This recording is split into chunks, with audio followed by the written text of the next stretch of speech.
So here we are, into the world of breakdowns, episode number 6. I've had a phone call from a customer saying their vaillant isn't working and no heating, no hot water. They said the fault code was F22 and another one that they couldn't remember, but they said the boiler won't reset. So I don't work on vaillants too much, so I thought it'd be a good opportunity to make a video. And also, if it's changing fault codes, my first thought is it's probably going to be the PCB. It seems most of the vaillants I've worked on, when there's a fault, it's normally the PCB, but let's go and have a look. Turn up to this one. Customer said they got no heating, no hot water. Boiler's coming up with F22. So reset the boiler. It does reset, to be fair. Doesn't go straight to a fault code. Temperature flickers, which is a bit weird. Still leaning towards a PCB issue from first look, but we don't go on first look, so let's see what the boiler does. Just sat there, picked up a demand. While we're waiting, let's look up F22 on Parts Arena. Dry fire, so little water in the appliance, water pressure sensor defective. So head up, let's check the pump. Pump's spinning, doesn't sound too great though. Is the pump actually spinning, or is there no water in the system? So I'm going to check that first. Nearest air vent, let's crack that open. Or maybe it's just an airlock result. It's looking like an early finish.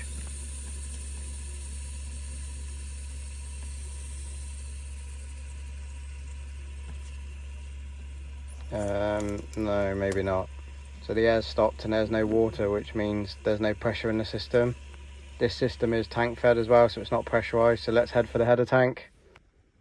I've definitely been in less creepy places. I mean, does the light really have to flicker like that? I mean, it is nearly Halloween, but I've seen plenty of videos like this where something jumps out, but hopefully not on this one. There's the header tank. Hang on, what's that on the expansion? Somebody's changed the ball valve and tied it up. Brilliant. I don't even know what the condition of that water looks like, but that's going to be it. There's obviously a leak, or they've vented the system and there's no water in it. So still looks like an easy fix, to be fair. Let's just top the pressure back up. I mean, add water to the system before the plumbing police kick off. That light definitely gives me Halloween vibes. Right, let's go vent the system.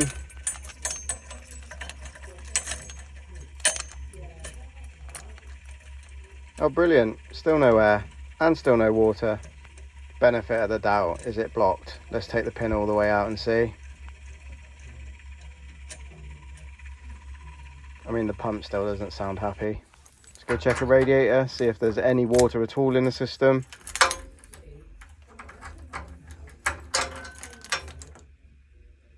Nah, nothing. Let's go grab the hose off the van. We're going to backfill it. So I'm going to stick the hose up the expansion. Then I'm going to use that hose to put over the inlet on the ball valve. This is the easiest and less disruptive way to backfill a system. This means we're going to get mains pressure straight at the expansion, which should backfill the system. And it might even blow out the blockage in the cold feed. I mean, you can see all that coming up the cold feed. Look at the state of that.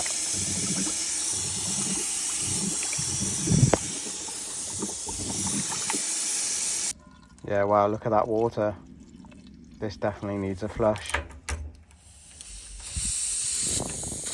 That's what we should have had from the start. Plenty of air in the radiator means the system's starting to fill.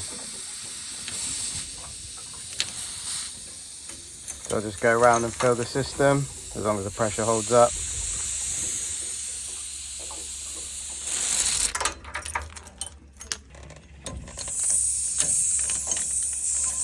That's what we should have had from the start. Plenty of air, and then wait till we get a bit of water, then we're going to shut it off. I don't know where all this system water's gone, but that's a lot of air. Right, once that's full, head down to the boiler, check that out. It's on a fault code again. Let's just reset that.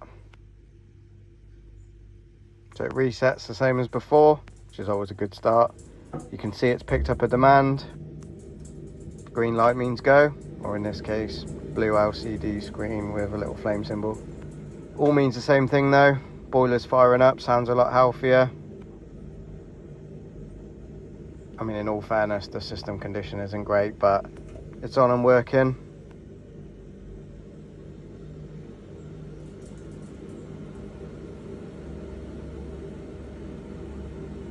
that's gradually climbing, which is what we want to see. We'll shut that up, go shut the airing cupboard up. That's another one done. Happy days.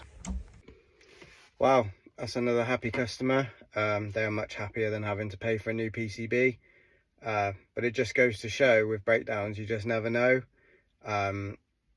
It was a boiler fault, but it actually wasn't a boiler fault. The boiler was doing exactly what it's supposed to do. It was picking up that the flow and the return temperatures were too different, which meant that because there was no water in the system, when it did actually fire up, it was trying to fly up the flow with little water that was in there, and then it got too hot too quick. Could see that the water wasn't returning, so the boiler cut off to protect itself. So that was the reason for the two different fault codes. So yeah, recommended a power flush, or might use a thorough flush, to be fair, to give that system a really good clean out. Doesn't need a new boiler, doesn't even really need a new system, to be fair. I mean, the system's in a bad way. The tank could be in a better place, a little less freaky, I guess. It was very Halloween style, wasn't it? But yeah, so that's another one done anyway. Another happy customer. On to the next one.